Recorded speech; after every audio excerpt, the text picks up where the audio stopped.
सत्संग का जो हमें लाभ मिल रहा है और सत्संग का जो प्रभाव है, आइए उस सत्संग के बारे में और हम विस्तार से चर्चा करें और आनंद लें। गुरु पूर्णिमा महोत्सव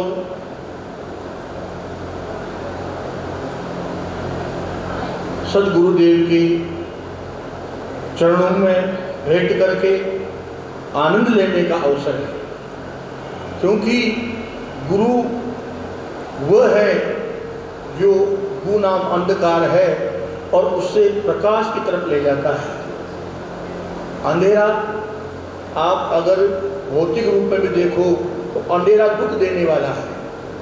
आज घर में भी अंधेरा हो जाता है तो हम तुरंत प्रकाश का इंतजाम करते हैं कि लालटेन जलाओ, मोमबत्ती जलाओ, लाइट का जलाओ, बल्ब जलाओ, लेकिन तुरंत हम अंधेरे को भगाने का प्रयत्न करते हैं, कैसे भी अंधेरा भग जाए। तो गुरु भी आध्यात्मिकता में जो हमारे अंदर अंधकार छाया हुआ है, वैसे तो हम जागे हुए हैं, अपने आप को प्रकाश पुंज मान रहे हैं, अपने आप को प्रकाशित मानते हैं, लेकिन है अंधकार में ही। क्योंकि हरि नाम जप परमात्मा की तरफ जब तक हमारा सन्मुखता नहीं हो जाती, परमात्मा की तरफ हम जब नहीं बढ़ जाते हैं, जब तक हम अंधकार में हैं, जब तक हम हरि नाम सुमरन नहीं करने लग जाते हैं, मेरा मन राम ही राम भजे, जब तक ये भावना हमारे अंदर जागृत न हो जाती है, जब तक हम अंधकार में ही हैं। हमारी स्थिति इस तरह की हो जाए कि लोग कहें कि कैसा पागल है, कहीं भी भगवान का भजन गा रहा है, कहीं जा रहे हैं, आ रहे हैं, बैठ रहे हैं, जहाँ देखे खाना बना रहे हैं, भोजन बना रहे हैं, मेरो मन राम ही राम रटे, तब समझो कि हम अंधकार से प्रकाश की तरफ जा रहे हैं। उमा कहूँ मैं अनुभव अपना, सत्य हरि भजन जगत सब सपना। उमा कहूँ मैं अनुभव अपना, सत्य हरि भजन जगत सब सपना। सत्य हरि भजन जगत सब सपना। सत्य हरि भजन जगत सब सपना। भगवान शिव कह रहे हैं, हे पार्वती, मेरा अनुभव है, मैं अनुभव के साथ इस बात को कह रहा हूँ। वो कह रहे, महादेव कह रहे हैं कि जब तक ये हम भगवान का भजन न करें, सत्य हरि भजन, भगवान का भजन ही सत्य है, सत्य हरि भजन जगत सब सपना, जब तक ये जगत सब स्वप्न के समान है। जब हम हरि भजन करने लगते हैं तो सब स्वप्न के समान लगने लगता है। वैसे तो सब वो हो, ये है, वह है, लेकिन ये स्वप्न के समान ही है। जिस प्रकार से हम रात्रि में देखते हैं कि हम राजा बन गए या रंग बन गए, लेकिन सोकर के उठते कि अरे वो तो सब बेकार की बात थी, वो सब वैसे ही था। उसी प्रकार से ये बात मानी गई है, सत्य हरि भजन जगत सब सपना। सत्य हरि भजन जगत सब सपना। उमा कहूँ मैं अनुभव अपना, सत्य हरि भजन जगत सब सपना। सत्य हरि भजन जगत सब सपना। तो यहाँ माँ पार्वती से भगवान शिव कह रहे हैं कि सत्य हरि भजन ही सत्य तत्व है। सत्य हरि भजन जगत सब सपना। ये जगत जो है ये सब स्वप्नवत लगता है, तो उसके लिए क्या होगा? इस मर्म को समझाने के लिए सतगुरु की आवश्यकता होती है। वो अंधकार है, उससे वो गुरुदेव प्रकाश की तरफ ले जाते हैं। तो प्रकाश कौन सा है? उस परमात्मा का मार्ग। ये तो प्रवृत्ति मार्ग है जिस पे संसार के लोग जा रहे हैं। ये कौन सा मार्ग है? प्रवृत्ति मार्ग। तो गुरुदेव जब दीक्षा कर देते हैं, दीक्षा का मतलब है दिशा, सही दिशा, यानी गुरु मंत्र मिलने के बाद उसको, अब तक वो चल रहा था प्रवृत्ति मार्ग पर, जिस पे आम संसार के लोग जाते हैं, ये कर लूँ, वो कर लूँ, ये सब करूँ। लेकिन जब गुरुदेव से दीक्षा प्राप्त होती है और वो नाम मंत्र जब जपने लगता है, तब वो निवृत्ति मार्ग पर चलता है।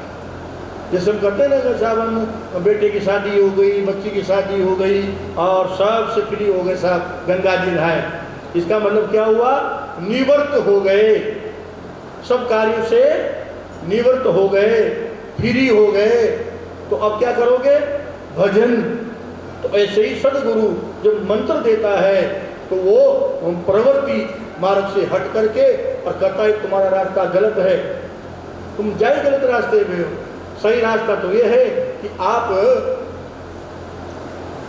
निवृत्ति मार्ग पे चलो। तो सदगुरु ये ज्ञान देगा, तब वो सत्मार्ग पे चलेगा। लेकिन सदगुरु सभी को प्राप्त नहीं होते। भगवान की हरि कथा, सदगुरु, महापुरुषों की सत्संग, विद्वानों के साथ बैठना उठना, वार्तालाप होना, अनुभवी महापुरुषों की संगत, ये सभी को प्राप्त नहीं होती। ये संतों ने कहा कि दुर्लभ है, बहुत दुर्लभ है। कोई हमारा बहुत जन्म जन्मों का जब पुण्य जाग जाता है, जागृत होता है, तब हमें महापुरुषों की संगत प्राप्त होती है, हमें सत्संग प्राप्त होती है, सद्गुरु प्राप्त होते हैं।